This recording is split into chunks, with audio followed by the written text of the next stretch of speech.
Good evening. It's great to see everyone, and thank you for joining us for our 53rd Town Hall Tuesday.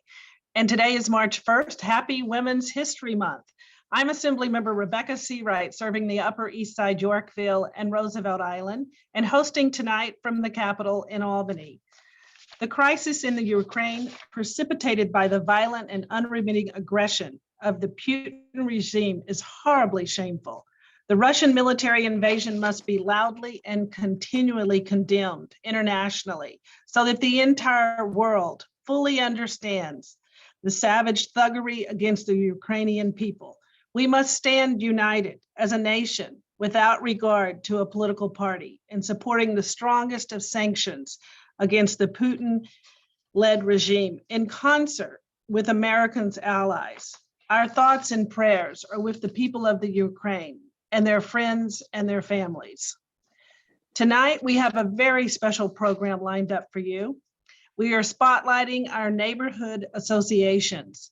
So often, behind the decisions impacting our local communities are the hardworking men and women of local people-powered block and neighborhood associations and preservation groups.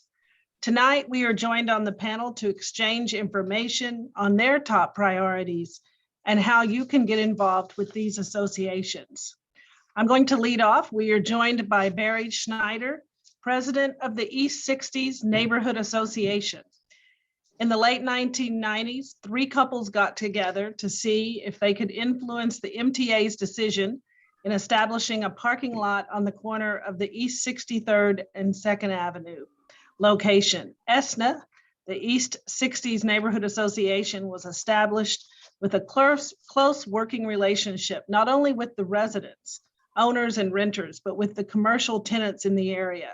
Early on, they began publishing a multi-page directory of the many businesses in the neighborhood, the commercial enterprises, the institutions, and professionals that have called the East 60s home. In addition, they work closely with elected officials and city agencies that deliver services to the East 60s area. Later this year, they hope to be celebrating their anniversary with a volunteer appreciation event to be scheduled. Welcome, Barry Schneider, to our show this evening. Assemblymember Rebecca Seawright, thank you so very much for that wonderful introduction. I wrote every single word of it. Great. And we are also joined this evening by Valerie Mason, the president of the East 72nd Street Neighborhood Association.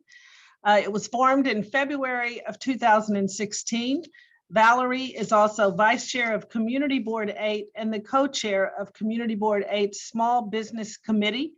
The 72nd Street Association is very active with respect to all issues that affect the Upper East Side and the city. Since its inception, it has been involved in advocating for the restoration of the express bus stop at East 72nd Street at 1st and 2nd Avenues, advocating for more sanitation pickups and receptacles, sensible real estate development on the Upper East Side, including in collaboration with many of the neighborhood associations here tonight, in opposition to the 340-foot Longfellow commercial tower, and sponsoring local cleanup initiatives. Welcome, Valerie. Thank you so much for having us tonight. I'm looking forward to a very lively discussion with all my other neighborhood associations. Terrific. And our next person is Betty Cooper Wallerstein, the president of the 79th Street Association. She began her activism at Goucher College and later honed her advocacy at the Hunter College School of Social Work. Ms. Wallerstein is a lifelong advocate and dynamic leader dedicating over 40 years to public service as a clinic social worker, family therapist, and community organizer working on behalf of the New York City public school system, the Jewish Board of Guardians, and the East 79th Street Association. She understands what makes our neighborhood so special and continues her commitment to advancing the interests of the Upper East Side and Yorkville. Under her leadership, the association championed improvements to transportation, infrastructure, safety, and sanitation. We welcome you, Betty, this evening. Thank you. Thank you so much for making this evening available to all of us. It's really wonderful to have you. You have, I just looked at the last week's brochure that you have a minimum of 15 pages of everything going on in the neighborhood, and we're all so grateful. So thank you again for this evening. Thank you, Betty. And next up, we have Dr. Elaine Walsh, who is the president of the East 86th Street Merchants and Residents Association. She's a retired professor from Hunter College and has served on numerous nonprofit boards, including the Feminist Press at CUNY. She currently serves on Community Board 8 and was longtime co-chair of Zoning and Development. She's the recipient of many awards, including New York State Senators Liz Kruger's Woman of Distinction and the New York State Assembly, our office, Woman of Distinction Award. And she's engaged in numerous issues that impact our community. With the mission of the Association of East 86th Street to improve the quality of life along the East 86th Street corridor, the association conducts research, education, and advocacy projects with focus on quality of life issues. Welcome, Elaine. Thank you, Rebecca, for having our association and all the others. I think that the ability to do town halls virtually really opens up for so many more people to get engaged. So I want to thank you for tonight. And it's a blessing to have virtual, although what caused it is not. And also we have from your association, the Vice President, Andrew Fine. Andrew, wave. We're glad that you're joining us this evening as well.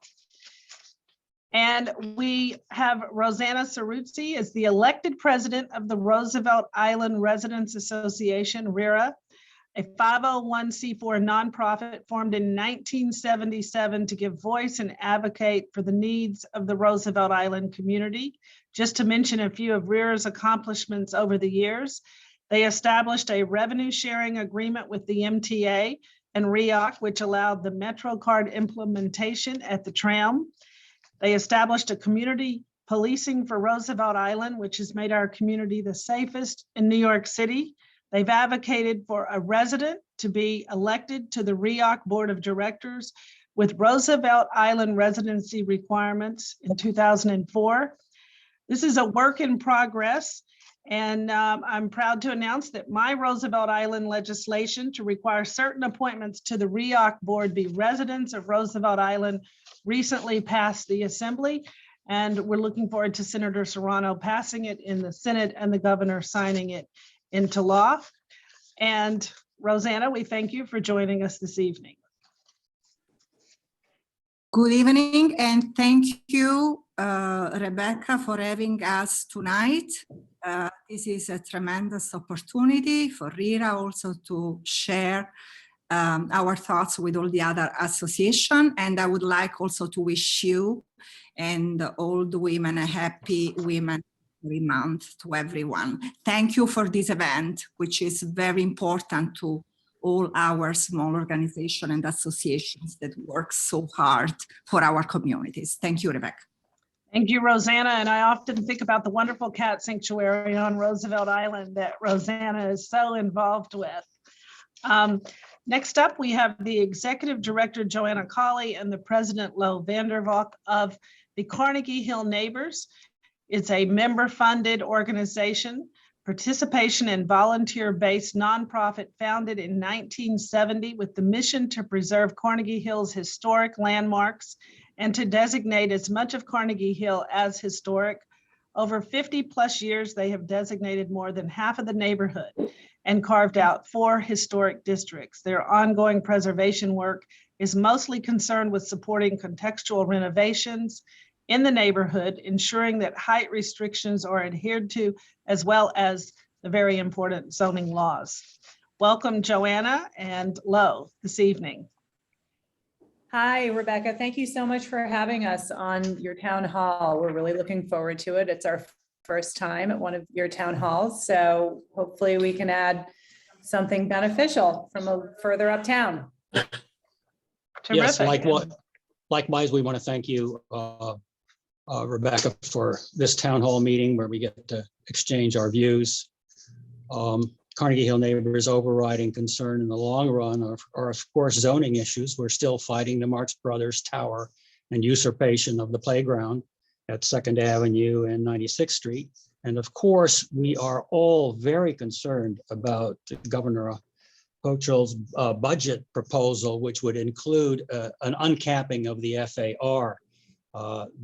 That has been a major worry for all of us. We don't know if it's been finalized. We hope that there could be some strings attached to it, some way of limiting its impact, because potentially the impact on the city could be horrible. Then we are also concerned with short-term issues like sanitation, the difficulty of keeping our streets clean with the street sweepers and the parking issues. It never has worked well. And the other thing is, of course, noise is a huge concern. And it goes from hospital venting towers to neighborhood construction to helicopters. So, and we are, of course, grateful for Congresswoman Carolyn Maloney for the bill that she is proposing in US Congress, because the FAA is not responsive without a bill. We need the bill. So these are just some of the issues. Thank you for letting us speak. Yes, thank you for joining us. And so just to quickly answer one of the questions that Lo just raised about the budget. We're right in the beginning stages of negotiating our one House budget, as well as the Senate is negotiating their one House budget resolution. After those two are passed, then the leadership will appoint what's called the mothership that will negotiate the final budget. And so we have expressed our opposition to the governor. You know, it's like making sausage, a lot goes into it. You don't want to watch it being made, but we have let the governor know our opposition to what she has put in the executive draft of the budget. And so we're in the very beginning stages, and we'll keep you apprised as we move along this budget season. But I want to lead off with our first question. What are the top 3 concerns or issues you're hearing from members in your association? Who would like to lead us off this evening? Well, I guess I'll do it. I mean, Okay, Valerie, I don't East re- I don't 72nd know- Street. I don't know if I can limit it to the top 3. I mean, and I was trying to do that. I think Lo mentioned, well, number 1, we are very concerned with the governor's advocacy for the elimination of the 12 FAR. It's extremely concerning to our neighborhood, which doesn't have avenue zoning, avenue height limits, which we have been trying to get for many years through the community board and the advocacy of many groups on this Zoom. The other thing is, you know, we're very often hearing from our constituents regarding public safety. I think that's a concern for all New Yorkers right now, especially in the subway.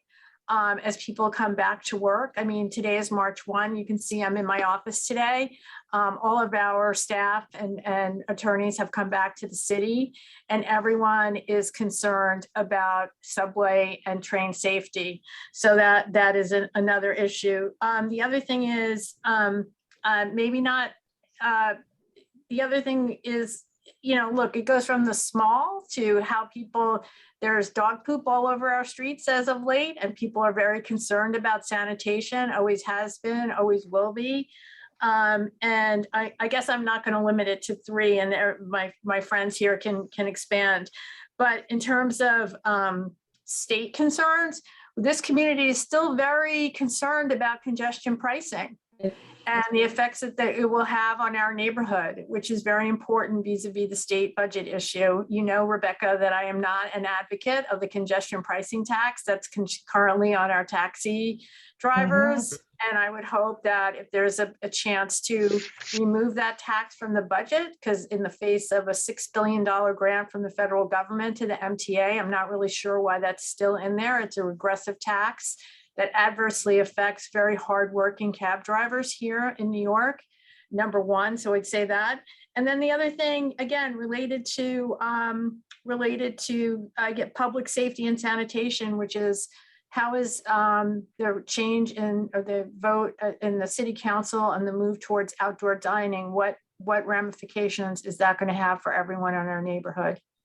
I mean, Barry's shaking his head. So, I mean, we just don't know what that's going to hold. I mean, we're happy that the businesses are thriving. It's been very important and very supportive, but our residents are just concerned about what the long-term aspects are of that for our community. So I think I'll stop there and let somebody else talk.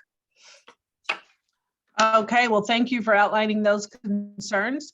Rosanna, what are the top 3 concerns that you're hearing from your association members on Roosevelt Island? Thank you. Currently, the top 3 is in order: the public purpose funds that is now has less community involvement on the choice of this and distributions of the funds. So the program has been outsourced to the NYCT, the New York Community Trust. Mhm. And the NYCT has not a good familiarity with the island and the local organization, and also with the island, its services and organizations. The second one is the bike lanes. With the bike lanes, we have also a conflict between the competing interests of cyclists who would like to have, obviously, the bike lanes and have great views while cycling, versus the safety concerns of our residents, where those bike lanes are designated to happen, so to speak. And the third one, and also very important, is the proper use of open space on Roosevelt Island.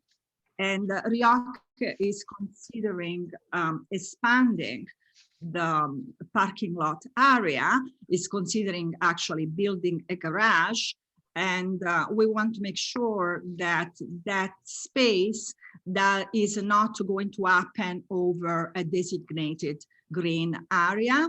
And we actually suggest, as the Roosevelt Island Resident Association, the expansion of Motorgate instead, which is the current parking garage and the only parking garage that we have on our island. All right, thank you, Rosanna. And I remember back in 2015, my first act in Albany was to get the public purpose funds unfrozen. And Governor Cuomo's office, that was the first big battle that I took on, said no, no, no. And I hosted a town hall. And I said, you're not going to want this to go forward tonight, this town hall, without unfreezing those funds. And lo and behold, I got the funds unfrozen, and we were able to announce it at the town hall. So we will fight again, now that this is being outsourced by RIOC, we will fight again to make sure that that bank is very, very familiar with the island, if they're going to be the ones that are administering it.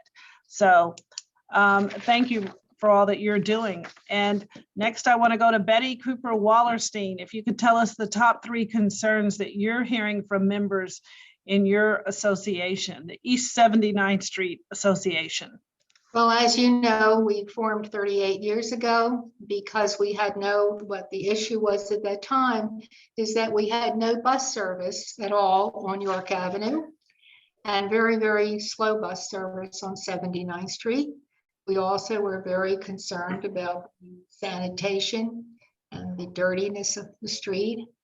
But what we were also extremely concerned about was what was going to happen with the zoning.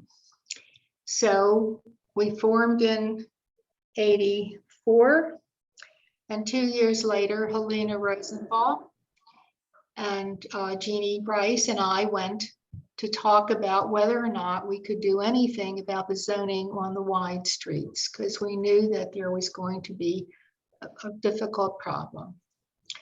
And we were advised that there's very little we could do at that time there on the wide streets. So we asked about the avenues, about the side streets, not the avenues, I'm sorry, about the side streets.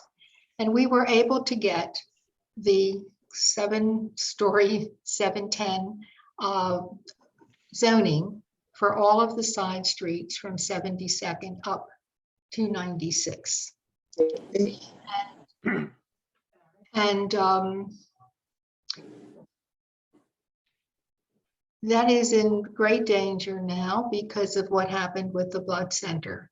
So our big concern is that the blood center should be seen as an exception because of what it is, but we have to protect the rest of the zoning that we worked so hard to, and we need to keep. And I want to see something done about that, and that's what everyone is talking about. That was number one. Number two is we have waited a very, very long time, 10 years now, to get some space for people to sit and in John Jay Park, which is really not a park. It's a more of a, well, it's a wonderful park for children, and it has its other area for ball playing, but we never had a place where people, particularly seniors, came forward who couldn't really, and other people who couldn't make the walk over to Cross Shirts. So we then asked, and our council members at the time were able to give funds, and we asked to start to have a place in the back. There's a room that became vacant after all the other parts of it were being done with furniture and doing everything. It became vacant, and we waited a very long time to get it. And there's a problem with it now too. So that's also a big concern to people in the neighborhood for so much time lost.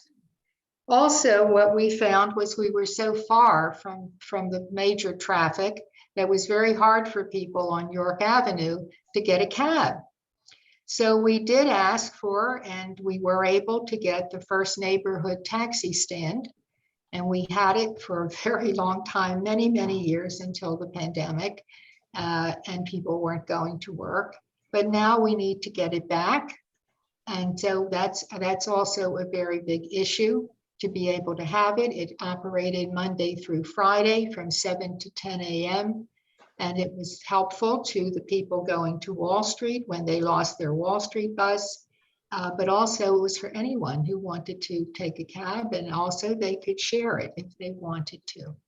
So we are looking at trying to get those three things back, along with all the other issues that have come up. Thank you, Betty. And who would like to go next? Raise your hand. I would. Barry. Yes, thank you very much. Well, most of the things we can be a concern with here in the East 60s have been touched on, but very quickly, trash is an ongoing problem. We need more and better receptacles. We need better pickup, and we need more community involvement in keeping the area clean. Someone talked about dog poop. It reminded me of the Pooba Scoopa law and the announcements that Mayor, what's his name? Mayor Koch used to go on the radio with these public service announcements and get the community involved in taking care of the community. That's what these neighborhood associations are all about. I think we're doing a good job. We need to do more. The second item that we're concerned about is homelessness. That has to be treated with great humanity and humility, but it's got to be treated. And we're working with our local social service providers to see if we get a more robust response, so that these people have a place to go and they don't either camp on the subways or on the streets and make their homes there. We have to do more for the homeless population. And the other item is traffic. It was touched on earlier. There's no question in my mind that the city has become so thoroughly congested that our son is in from Florida, and he was complaining traveling down 2nd Avenue from the 83rd Street. It took him 45 minutes to get to our home on 60th Street. So that has to be addressed. And on the concomitant is the accidents that are happening to pedestrians and bike riders. There's going to be a meeting later this week with Julie Menon on 3rd Avenue and 76th Street, where there've been a number of accidents. So we have to put shine a very bright light on the issues of traffic and safety. And one ancillary comment on traffic, you mentioned the congestion pricing. One of our concerns here in on the East 60s is, will the Queens Road Bridge be tolled? And that presents a number of challenges However, let's go back to 1909, when the Queensboro Bridge was opened. All three bridges, the Queensboro Bridge, the Manhattan Bridge, and the Williamsburg Bridge, were all tolled when they opened. And the tolls came off for a number of reasons, but we're not reinventing the wheel, even though the most cars have at least four wheels, but we have to go back on that. Anyway, those are the issues we've discussing. We reach out to our local elected officials, assembly member. We have reached out to the city agencies who can facilitate the solutions to the problems that affect us all. Thank you again. Thanks for having this informative and important discussion. Thank you, Barry. And Elaine, I saw your hand up to go Okay. next. I think I'm the last, maybe. Many of our concerns have been voiced here. I'll start with public safety. It's not only the issues related to the recent changes in the criminal justice system, but it goes to enforcement. We see in the area, and we have complaints on the number of robberies in the CVSs, the drugstores, the smaller businesses, even the bid. And what happens is that people are released. And the community is very angry about this because many of the crimes are committed by people who do not have mental illness issues. And some are street crimes that are with people with mental illness. And there needs to be a coming together of all of the city and state agencies to strategize. I've been around a long time. I'm native born. I'm a social worker. We worked on the issues with homelessness. We've worked in crime prevention. We've done that. We need to look at what was done and move forward. The concern with public safety is also the subways. And it's a shame to hear what is going on. I don't have to repeat it. I'm going to put a broad title of public health as a second. And public health covers sanitation, the illegal vending that is going on in the community. I can't tell you the concerns with the food vendors, and it's in the entire community, that the food vendors are allowed to just expand their boxes all over the sidewalk. There's no respect. Because they park their trucks, we don't get the streets swept. We don't get, for us, we have a cleaning program. We can't get into the tree pits because they're blocked by the vendors and they will not move. This is an easy enforcement. Consumer Affairs and the Department of Mental Health and Health, who are responsible, along with the police, need to get out there. And that's what we're hearing from our members. The other big piece is congestion pricing. When it came up the last time, we were the only civic group opposing it. Valerie, your group wasn't there yet.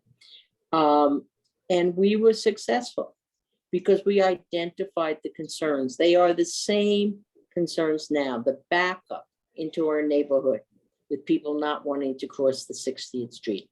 We have limited garage space that has been eaten up, is the best word I can think of, by the institutions. So there is not parking. And in fact, we have a new development on First Avenue and 79th and 80th. And the developer XL will not put in a garage, even though it's going to have 10 floors of medical facilities. And we don't know, and he does not, he didn't share what was coming on the other side. When we need to change how we function. We talk about traffic, and one of the big things is we've lost lanes because of express bus, bicycle, etc. On top of that, the bike lanes are not being used. And there's no enforcement of those riders who ride recklessly. This week, I almost was hit. It came right up to my stomach on the sidewalk, a motorcycle. Okay, I looked up and went, whoa, get off the sidewalk. I stared him down. People Take a said to me, picture on your "Do that." cell phone. Take a I picture was- on your cell phone so we've got that evidence of the person and we can try to track it down through the police, if it's a delivery person or what it is. It was just a person. The other thing is the R8B, the zoning in our community, the Longfellow project, with all its political support, was able to undo zoning that came about in 1985. We have other instances of people creeping in and taking parts of R8B, and people not understanding, including on the community board, what is zoning all about? Why do we have it? And Betty, you're so right on the R8B, and we will fight to preserve it.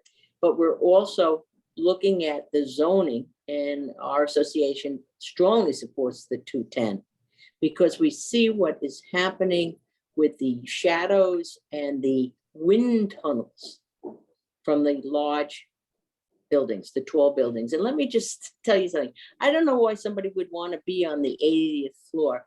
I see from my apartment, anything above like 14, you're in fogland. You don't see anything. So I don't get it. But the other piece we're very concerned about is small businesses. And, you know, the city came out, the state supported the restaurants, but no support has been given to the small businesses. And in fact, they're being impinged on. They're losing foot traffic because of the outdoor restaurants that, by the way, are not open. They've got closed windows. This was supposed to be open air. It's not. And many of these restaurants, if not all, have more space outside than they do inside now. So our small businesses are being hurt. I just walked down 77th Street today between 2nd and 1st. I could not believe the length of the outdoor restaurant on that block. And it went beyond their footprint. Now, this is impinging on the lives of residents. And I think we have to look at residents' lives come before anything else. And so those are a few of the issues. I want to say that, you know, there are solutions, but they cost money and they involve commitment. And I'm not sure right now where we are at, but I would ask you, since you have later on a state issue, the congestion pricing, we pay an extra $4 already to be in a cab in our community. That money doesn't go to the cab driver. We don't even know where it goes. Who has the box? And that was the issue with the congestion pricing last time. Who has the box? And we've not seen a financial study to see how much the MTA actually would get. They've gotten billions from the federal government. They're desperate for ridership. They're giving discounts, and yet they won't look at what the needs are of the people who live here, who drive cars, by the way. And by the way, if you got rid of the Lyft and the other service cars, we wouldn't have the congestion. So I beg you to go back and work on the issue of congestion pricing. And I hope if it goes through, I keep hoping it's not, the $4 that we now pay should be removed from us. This is not fair to us. It impacts the disabled, economically distressed people, etc. I'm not going to, you know what it is. I'm not going to go on. The final thing is the FAR 12. Absolutely cannot get rid of that. There's an assumption, I think, by the governor and others that by removing the cap, we'll get affordable housing. That is not true. There's no evidence. And in fact, if you look at the building on 86th and Lex, that's an FAR 12, that has affordable housing. So don't say you can't do it. The city has to use their own property and start building. Affordable housing should not be called affordable housing, by the way. I think it should be work people's housing. That's what it It is. should be what? Say that again? Workforce housing. Workforce. Like on the Long Island and in Westchester, they've redefined and they're building. But to do it on the backs of those who live here, and you're gonna give them tax abatements to build it, for which they leave and we get nothing. I mean, there's nothing been done, and I don't understand why we don't get give backs when people build, the developers. They got a great benefit with pops, and then they walked away and left the residents holding the bag. That's private and public spaces, okay? So there's a lot that the community, and it's interesting, no matter where you are in our community, we've got the same problems. And one key element to help is enforcement and support. Thank you. Thank you. Andrew, would you like to add anything while we're on on your association?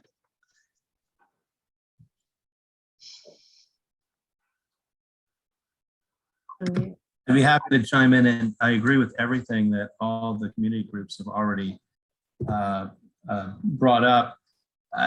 One item that I think is really easy to solve is the incredible prevalence of e-bikes on sidewalks.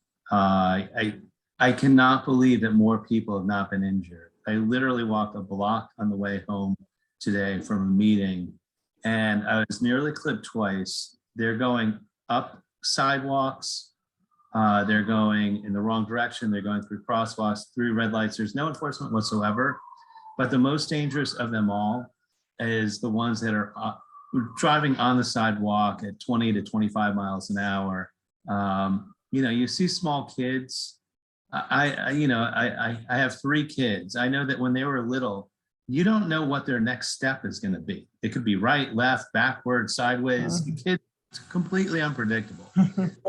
And the elderly aren't the greatest at dodging, fast moving vehicles or bikes. So I think that the solution is really simple.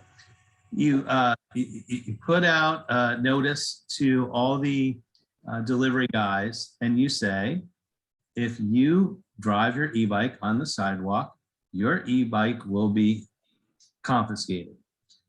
And the second word gets out, guess what? It will never happen again. They will not do it. It's not that difficult. They have to walk their bike 4 feet or whatever into the street. That's one point. Second point, I would also like to just reinforce what Elaine and what Valerie said in terms of congestion pricing. It is so unfair. Anything that puts a price tag of $20 or $30 to just pass an arbitrary line it's regressive, it's classist, it's ableist, it's anti-elderly. It's just wrong on so many levels. On top of that, everybody that's just outside of the zone, which makes it our neighborhood, has people circling around looking for parking. They're coming in from Jersey, they're coming in from wherever, they're coming to work. They recognize that we have a mass transit system, and they will use our mass transit system, but guess what? They're going to drive right into our zone, right up to the line. And that's going to cause an increase in asthma rates. It's going to cause an increase in congestion here. It's more like congestion displacement, and noise pollution and everything else. It's just a disaster. And then we won't be able to find parking. Those of us that actually have cars and pay a lot to keep cars in New York City. It's not free. Everything's, they're getting the streets for free. Guess what? I had a manhole cover blow up underneath my car 2 weeks ago. It's not so free. There are risks that you have out there. Yeah. So I would say I would really love to know exactly where you stand on congestion pricing and how we might be able to free ourselves, because as Mayor Adams says, Mayor Adams wants tourists and office workers to get back to Midtown. And guess what is not going to get them back to Midtown? $30 to get to Midtown. So, if we want workers and tourists to come back to Midtown, the last thing we need is something to discourage them.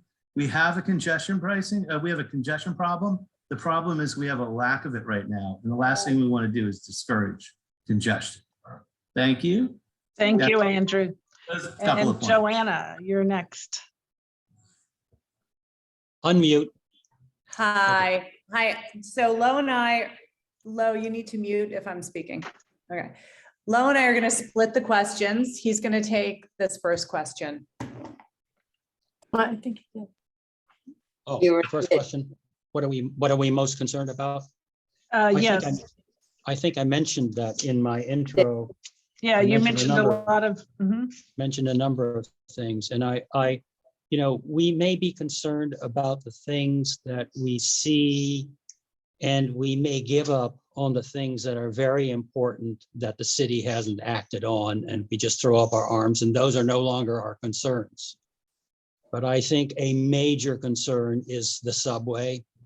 We have to make the subway safe because it will also solve traffic problems. We use cabs instead of the subway. I have not been in a subway since this crisis started, and I pay for cabs.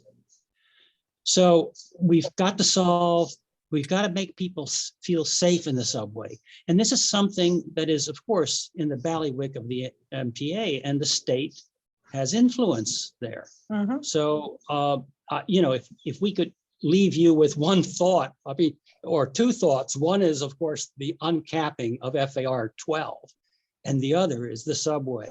We have a lot of other issues that are important, of course, but they are subservient or less important overall than because the irritants of, say, unclean streets. Obviously, we got to do something about that. Or the irritant of 311 not working well. Or the irritant now of the sheds taking up space and having rats live underneath the sheds, and they come out at night. I've taken photos of this. So, those are secondary issues to the main ones, which are make the subway safe and rideable. Mhm. Let's keep statistics and report it in the New York Times weekly, what's happening to the ridership. And of course, the FAR 12. Okay, Okay, Joanna, do you want to mention a few things? Sure. Let's see, some of our other top concerns in the neighborhood throughout the pandemic, and it's kind of flip-flopped between different things as in terms of crime. So what we saw during the pandemic at the height, beginning with the protests and then throughout the fall, was an uptick in break-ins, apartment break-ins. There were burglars coming from on the top of buildings, like your classic 6-story buildings, jumping down fire escapes, breaking in that way. And then also the package thefts were huge during the pandemic. We had such a massive influx of e-commerce and package delivery in the neighborhoods, which also contributes to congestion. We saw a lot of burglaries, residential burglaries, and now over the last couple of months, we've seen a huge uptick in commercial theft, burglaries late at night, where criminals will take a Belgian block from a tree pit, smash a window, and just go in and grab whatever they want, expensive items from Madison Avenue stores. We also had commercial burglaries more during store hours on Lexington and the side streets, where criminals would go in and hold up the shopkeepers, or just that huge amount of shoplifting that I think Elaine was speaking of in the CVSs and that kind of theft. So for our neighborhood, we are a member-centered organization, but we also work very closely with our small businesses, and we want to support our small businesses. One of the great things about Carnegie Hill, with its historic districts and its special Madison Avenue district, is that we don't have big box stores. We have one Dwayne Reed on our Madison Avenue. We have lots of room and real estate for local small businesses, but these guys just can't survive if they're not, if they can't maintain their footprint, I guess, so to speak. And one thing that we haven't really gotten into, but something just came over my phone, these new NYC, the DOT neighborhood loading zones. I don't know that much about it, but this just came up today. We had a posting on 95th Street.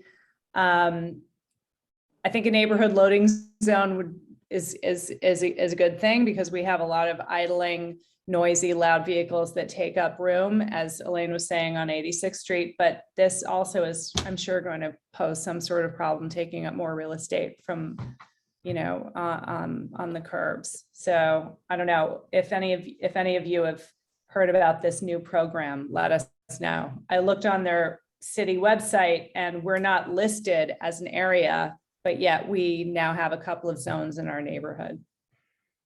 So. Thank you, Joanna. And it looked like Elaine, you have your hand up. Yeah, two things on the loading zone.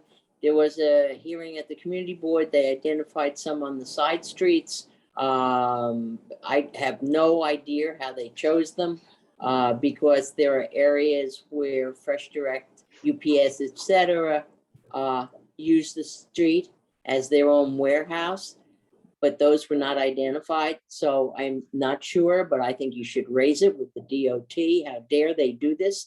And this is what they do all the time. They come in and they just take over without input from the community. I'm not talking about the community board. I'm talking about the community residents. The other thing I wanted to comment on, Rebecca, that I am very concerned about with the legalization of marijuana, there will have to be some kind of a distribution process.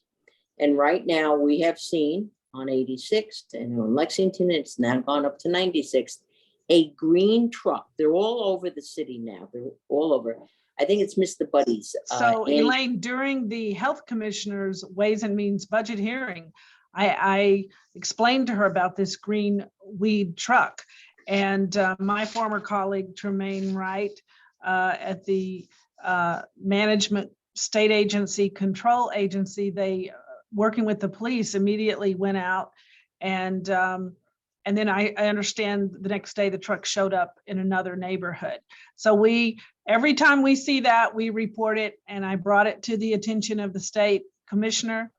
And also on the subway, whenever the commissioner was testifying, I brought up safety barriers being put in place at the trains. And I understand now there's a pilot program going on to implement that.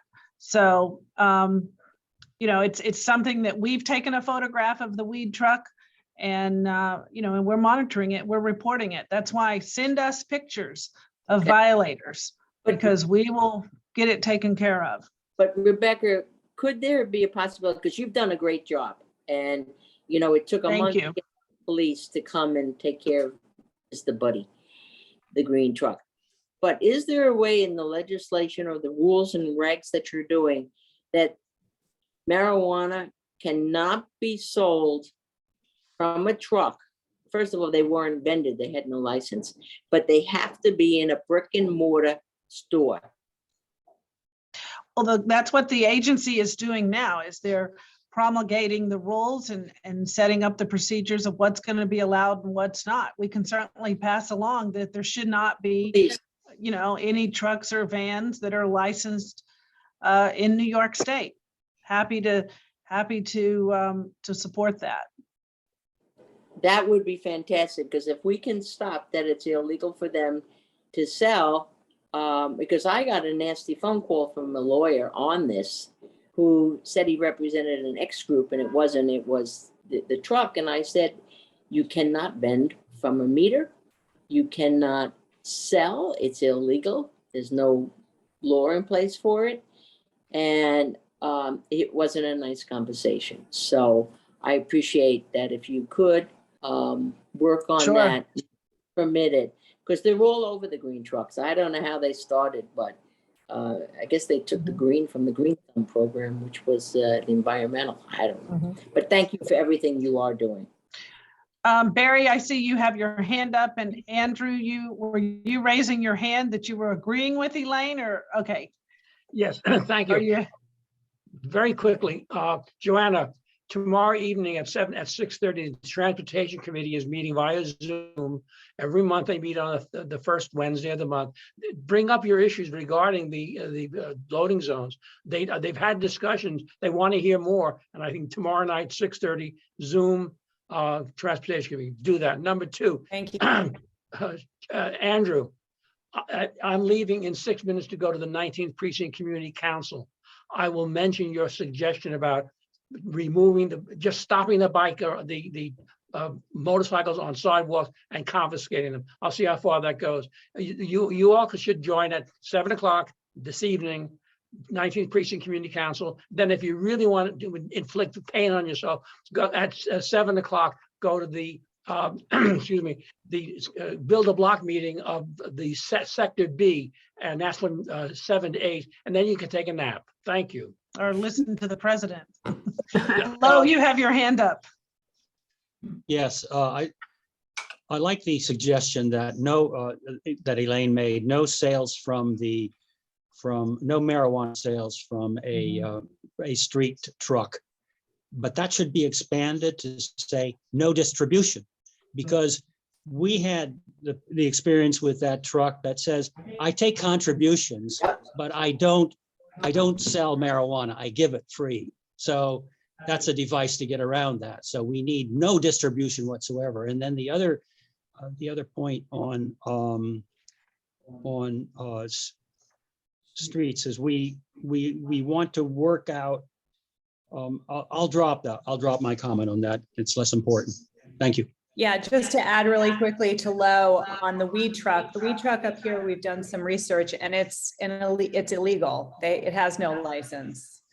So that's why Right, that's how we got the state cannabis control agency and the police to work together to get it off of 86th Street. Yeah. And then it showed up again. So send us your photos, give us a call, and we'll continue to report it. Great. Betty, you had your hand up. Yeah, it's really very, very bad and very sad that we have so much problem now because the police are not allowed to do what they have to do and what they should be doing. We used to have people, we would have problems with stealing and problems at night going into stores. It's all day long. The grocery, I won't name which one, that's right near 79th in York, mentioned to me that they don't have all the people coming in that used to come in because the seniors are afraid to cross York Avenue at 79th Street. There's no way, the traffic just goes, the cars go through all the lights. We have something that's supposed to be, we had put up something to take a picture when the people go through the lights. That hasn't been working. We asked to have it back on, nothing happened. But the point is that it's all day long. It's a concern. People are getting hit, people are getting hurt. The bikes are on the sidewalk. As somebody mentioned before, people, elderly people walking. We're not a city that has a bench every other place that you can sit down. So they're walking, and I've seen it. You don't know what's behind you. And all of a sudden, somebody says it goes over to the wall to kind of hold on, who had a cane. But the guy walk behind him isn't watching that. He's going straight. So but the police are not able to do what they're supposed to do. And that hasn't changed with the new mayor. I'm very concerned about that. It didn't change. And we have robberies. We lost our wonderful Rite Aid. We're losing all of the other drugstores and other stores too, because they're not able. They used to be able to call up the precinct. They had a car come over. They described the person who was walking out with all the stuff that he had stole. He was waiting for a bus. So they got him and they took everything back. They're not even call anymore. How long is this supposed to go on? You know what's happening. Your office is right at 79th in York. You see what's going on there. It's awful. It's terrible. And it isn't getting any better. And nobody's doing anything about it. All right, thank you, Betty. Unfortunately, we are out of time, but we're going to do a quick lightning round. This is unscripted. So I'm going to do the Hollywood squares up here. I'm going to lead off with Lo. What's the number one issue that you're encouraging people in your neighborhood to get involved with your association that they can help with and be a voice in support of? One issue. Which, Joanna, you're allowed. to choose Safety. a different one. Safety, security. That Safety and encompasses the security. Subways, but also our streets. Okay. Barry, yes, tree pruning. We've been doing that for years. We have trained tree pruners, and we need more volunteers to go out and help cut the trees, cut the leaves down and bag it up and take it away. And that will be a very big plus. And thank you very much again for hosting this wonderfully informative town hall. Thank you. thank you. Joanna, Yeah, I would echo Barry's sentiments. Right now, 2022 is going to be Carnegie Hill Neighbors Year of the Tree. We have several improvement projects all over our neighborhood, which is 86 to 98, 5th to 3rd. We're working hard to get as many trees into the neighborhood and greening our already green space more and more. We have gardening cleanups, we have tree pruning certification pathways. We work with Trees New York and other city organizations to facilitate more of our residents and neighbors from outside of our district to get involved with trees and help with the sustainability issues that we so desperately need. Our water table is high. We have tree beds that are in disrepair. Water flow, irrigation, and flooding is going to be a huge thing from here on in. And that's what we're spending a lot of our time and excess resources on this year. okay, Thank you. Valerie, Okay, well, we're, first of all, enthusiastic now that our local electeds and state electeds, including you, Rebecca, have signed on to help us get the express bus stop at 72nd Street and 1st and 2nd Avenues. And we are so appreciative of the renewed interest. And so we're trying to get our people back up and running on that. It's been 12 years since we've had that stop. We all thought it was gone because they were constructing the subway. They thought it was gone because it was gone. But we want to get everybody back out there so we can, look, we're aware of climate change. We want people to use public transportation. Our senior citizens really need that express bus stop there. And we think it'll be a win-win for everyone. So we thank you for re-engaging the MTA on this point and hope that we can work together to get it. So that's my issue. Thank you. okay, great. Betty, Well, I think we really have to look at the zoning. We have to see why we're not able to be successful. We have so many things going on. I mean, I remember when the seniors could not go down to the subways to get their cards. They weren't able to go down. So we were the ones who called and got the bus coming now that goes on the east side. Twice a month, you can go and get your card. You can put more money on it. People could not go down. And there are many, many people with young children also who are happy to have the bus. We are in a situation now that the zoning, that we're not protecting our neighborhood. We're not fighting hard enough to keep it so that it's going to be livable. And it's very depressing. And I must say, I'm very, very disappointed that the police, we happen to have a wonderful precinct, and they just cannot do their job. Many of them are leaving, but there's no effort on the part of our new mayor. It's just constant, all day tragedies and robberies and people hurt and people knocked down, and it's day after day. It's very depressing. okay, Rosanna, thank you, Betty.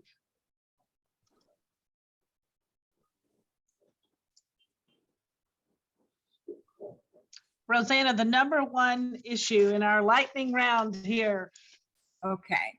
The first positive news, and I think pride in saying this because it's a big accomplishment for RIRA currently, is that we have secured 6,000 free PCR COVID-19 tests to our community, and is currently being distributed. And we are very grateful for the companies that have allowed us to use their spaces, like the Senior Center, the Carter Burden, and Brian Weisberg, property manager of Manhattan Park, that will let us use Manhattan Park room for that, and Riva. Riva Gallery also is letting us use the space there for continuing this very important service. The other note is that we also on Roosevelt Island need promenades and paving for the roadway so that we make sure that safety is met, and not only for seniors and disabled, for everyone. This is important. Just echoing other colleagues from the other association, is very important that roads and paving is properly done. Okay, thank you, Rosanna. Elaine and Andrew.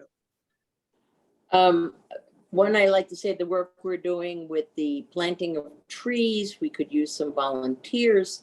We're going to begin a program to do mini cleanups each week, but we need some leadership who can assume some supervision.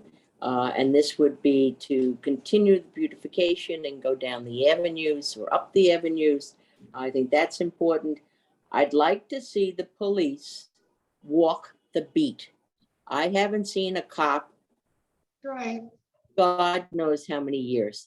They sit in a car and they're on their phone. I'm sorry, it's the truth. I've talked to them. But I think that's very, very important that we see that improvement.